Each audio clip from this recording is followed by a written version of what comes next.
3,87,750 روپے تفصیل سے اتنے نہیں بتائے گئے کہ وقت کم ہے۔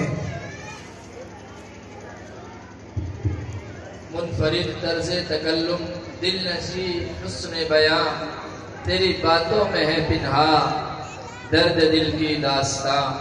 حضرت مولانا مفتی محمد عمران صاحب دامت برکاتہم العالیہ، محتمم جامعہ احمد العلوم خانپور گنگو۔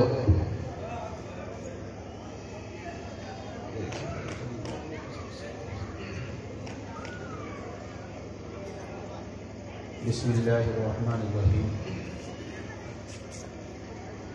نحمدہ و نصلی علی رسولہ الکریم، اما بعد۔ محترم بزرگوں، جلسہ الحمدللہ آپ کا کامیاب اور بامراد نظر آتا ہے۔ رہا یہ جلسے کی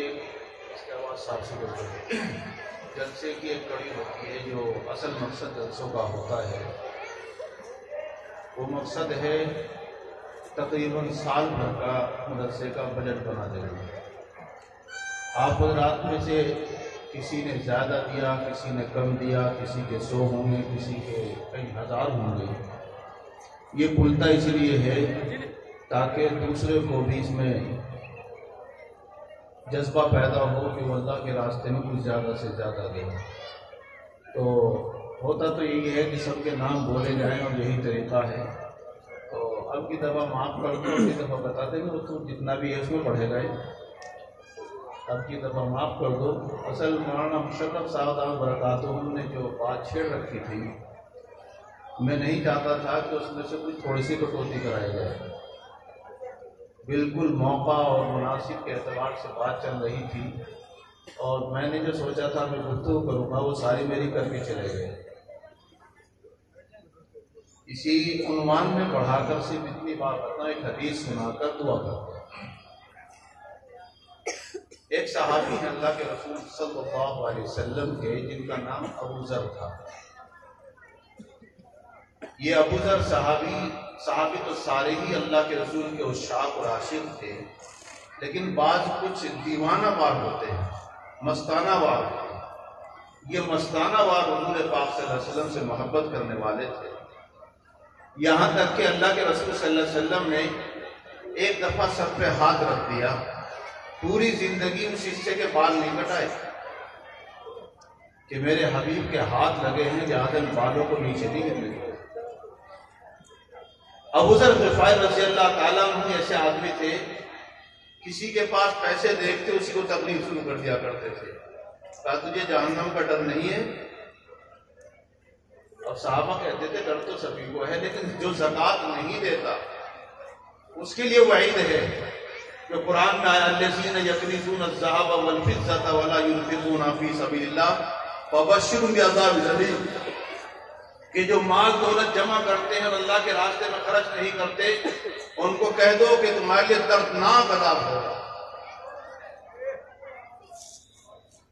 تو حضرت ابو ذر غفاری رضی اللہ تعالیٰ عنہ فرمایا کرتے تھے، یہاں تو کہیں نہیں لکھا کہ زکوٰۃ دے کر بھی بچا لو مال کو۔ خیر وہ دیوانہ وار صحابی تھے، ان کی روایت ہے اللہ کے رسول صلی اللہ علیہ وسلم نے ایک بات 3 دفعہ فرمائی۔ جب کسی بات کو مضبوطی سے کہا جاتا تھا تو حضور 3 دفعہ یا 4 دفعہ فرمایا کرتے تھے۔ اللہ کے رسول نے فرمایا ثلاثۃ لا یکلمہم اللہ یوم القیامہ، 3 آدمی وہ ہیں اللہ رب العزت قیامت کے دن ان سے بات نہیں کرے۔ جس کو غصہ ہوگا آپ کہتے رہو میری سن لو میری سن لو، وہ سننے کے لیے تیار ہی نہیں ہے۔ اور آگے فرمایا وَلَا يَنْظُرُ إِلَيْهِمْ، اور نہ ان کی طرف دیکھیں گے، اللہ دیکھیں گے بھی نہیں ان کی طرف۔ اور چوتھی چیز وَلَا يُزَكِّيهِمْ، ان کو معاف بھی نہیں کریں گے۔ تیسری چیز اور چوتھی ہے وَلَهُمْ عَذَابٌ أَلِيمٌ، اور ان کے لیے دردناک عذاب۔ فرمایا 3 آدمی، اللہ کے رسول نے 3 دفعہ کہا تھا، میں 3 دفعہ کہہ رہا ہوں، اللہ نہ ان سے بات کریں گے، اللہ نہ ان کو دیکھیں گے، اللہ نہ ان کو معاف کریں گے، ان کے لیے دردناک عذاب ہوگا۔ اتنے بھائی 3 ہی تو پوری تقریر میں سے ہی نکالیں گے نا۔ اور 4 چیزیں بتائی، نہ بات کریں گے، نہ دیکھیں گے، اور نہ ان کو پاک صاف یعنی معاف کریں گے، اور دردناک عذاب۔ حضرت ابو ذر غفاری رضی اللہ تعالیٰ عنہ سن کر جب 3 دفعہ حضور نے کہا تو ابو ذر کہنے لگے خابوا وخسروا من هم یا رسول اللہ، برباد ہو جائیں وہ، ہلاک ہو جائیں وہ، کون ہے اللہ کے رسول ایسے 3 آدمی جن کو اللہ اتنا ناراض ہوگا؟ فرمایا پہلا نمبر المنان، جو دے کر کے احسان جتلاتا،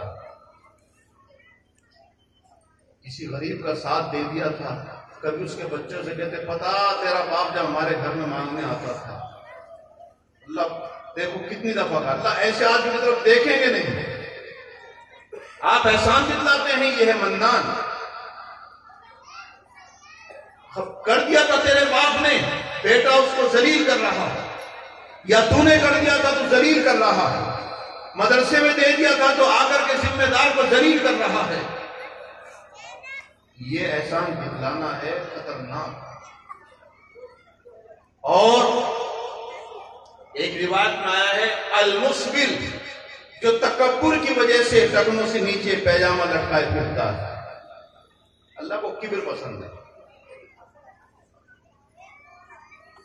اور ایک روایت میں ایک لفظ کا اضافہ آیا مدمن بخمر،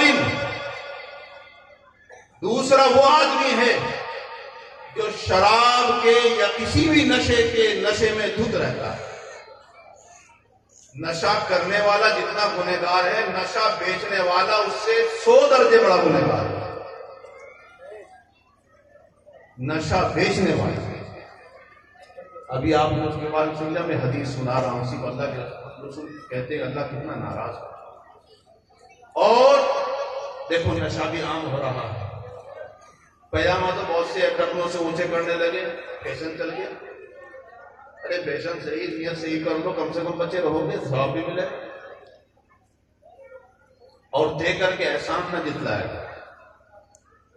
اس شراب سے خدا کے واسطے بچ جاؤ۔ ماں سے زنا کرنا جتنا گناہ ہے، بعد نے کہا 70 حصے بڑھ کر اس نشے کا گناہ ہے، لیکن کاروبار بنا لیا، اللہ حفاظت۔ پھر کہتے ہیں کسی مولوی کو اس کے پاس گئے، جا کے اس سے بھی چندہ لے لیا۔ ارے مولوی کے پاس کون سا بایو ڈاٹا ہے پورا کا پورا، کون سا حلال کما رہا کون سا حرام کما رہا ہے بھائی، اس کے پاس تو نہیں ہے، اس نے دیا لے لیا، بچوں کے لیے دیا، بچوں کا اس نے حرام کھلایا ہے تو اس کا گناہ تو اس پر ہوگا نا۔ ایک حرام کا لقمہ کھانے سے وہ جو رات کو اٹھ کر تہجد پڑھ کے بزرگ ہوتا ہے، اس کی 40 دن کی عبادت کی برکت ختم ہو جاتی ہے، جبکہ اس سے خبر بھی نہ ہو۔ آپ حرام کھلائیں گے، آپ خود تو گنہگار ہیں ہی، لیکن جس کی عبادت کی بے برکتی آپ نے کی ہے، آپ اس کے بھی گنہگار ہیں۔ اور تیسری جو بتائی تھی وہ کیا ہے؟ المنفق سلعتہ بالحلف الکاذب، فرمایا جس کی طرف اللہ دیکھیں گے نہیں، بات نہیں کریں گے اور اس کو جہنم میں پہنچائیں گے، جنت میں نہیں، وہ ہے جو جھوٹی قسمیں کھا کر اپنا سامان بیچتا ہے۔ کتنے لوگ ملوث ہیں بھائی؟ بھینس میں، جانور میں عیب ہے بتاتے ہیں، ارے بہت بڑھیا ہے، بہت بڑھیا، جھوٹی قسمیں کھاتے ہیں اوپر سے۔ یہ کاروبار ایسے ہی بند نہیں ہوا کہ غلط گوشت کاٹ کر کے تمام مسلمانوں کو کھلایا جانے لگا تھا، حرام دیکھا نہ حلال دیکھا، اور کوئی سودا بغیر جھوٹی قسم کے خریدا ہوا نہیں ملتا تھا اس کو۔ ہم اور آپ بھی اس میں لگ گئے، ہم بھی سودا ایسے خریدنے لگے، جھوٹی قسمیں کھا کھا کر بیچنے لگے۔ تو اللہ نے فرمایا، اللہ کے رسول فرماتے اللہ دیکھے گا، تو کوشش کریں گے وہ بچنے کی کون سی چیز؟ ایک تو احسان نہیں جتلائیں گے جو آپ نے دے دیا، اللہ سے مانگنا۔ دوسرا کیا کریں گے؟ دوسرا یہ ہے کہ نشہ نہ کریں گے، نہ نشے کی چیز کو بیچیں گے۔ کر رہے وعدہ بھائی؟ زور سے پڑتا ہے اپنے تھوڑا سا، مال کے چکر میں یاد رکھنا ہے جہنم نہ پڑنا۔ اور تیسرا کام ہے کرنا، سامان بیچو لیکن سچ سچ کہتا ہے، جھوٹ کہتے ہیں، جھوٹی باتوں سے مت بیچو، نفع اللہ رب العزت عطا فرمائیں گے۔ اب آپ لوگ دعا کیجیے، ایک اپنے لیے، اپنا دعا کرتے ہیں سب کے سب، اور اپنے والدین کے لیے جو جا چکے ہیں ان کے لیے، جنہوں نے کچھ کیا ہے ان کے لیے۔ وقت نہیں ہے، ورنہ آپ کو بتاتا کہ نشہ کر کے آدمی کیا کیا حرکتیں کر دیتا ہے۔ کسی اور موقع پر کئی موقع ہوگا تو بتایا جائے گا۔ خیر، اللہ رب العزت ہمیں برائیوں سے بچنے کی توفیق نصیب فرمائے، حلال روزی اللہ تبارک و تعالیٰ ہمیں نصیب فرمائے۔ خدا سے مانگو، اللہ تبارک و تعالیٰ سب عطا فرمائیں گے، اور جب مانگو تو ایسے مانگو جیسے کوئی بچہ بے خود ہو کر ماں سے چپٹ گیا ہو اور بالآخر وہ ماں کو راضی کر ہی لیتا ہے۔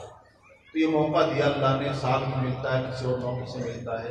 جب مانگو تو خدا تعالیٰ سے چپٹ کر مانگنا چاہیے۔ ہم بھی یہی سوچ کے مانگتے ہیں کہ ہو سکتا ہے کسی ولی کی یا کسی بچے کی آمین کی برکت سے اللہ ہمارا بیڑا پار فرما دے، ورنہ ان بطش ربک لشدید، تیرے رب کی پکڑ بہت سخت ہے۔ حضور پاک صلی اللہ علیہ وسلم کو اللہ رب العزت نے فرمایا تھا، اس پکڑ سے اللہ تبارک تعالیٰ ہماری حفاظت فرمائے۔ ماں باپ جا چکے ہیں اگر کسی کے، تو یہی سب سے بہترین نذرانہ ہے کہ ان کے لیے سارے ثواب کرتے رہیں۔ گھروں میں نہ جانے کس کی کیا ضرورت ہے، کیا پریشانی ہے، توڑ ہے، اللہ اسے جوڑ میں تبدیل فرما دے، اور قرآن سے محبت کرنے والا ہم سب کو بنا دے۔ درود شریف پڑھ لیجیے۔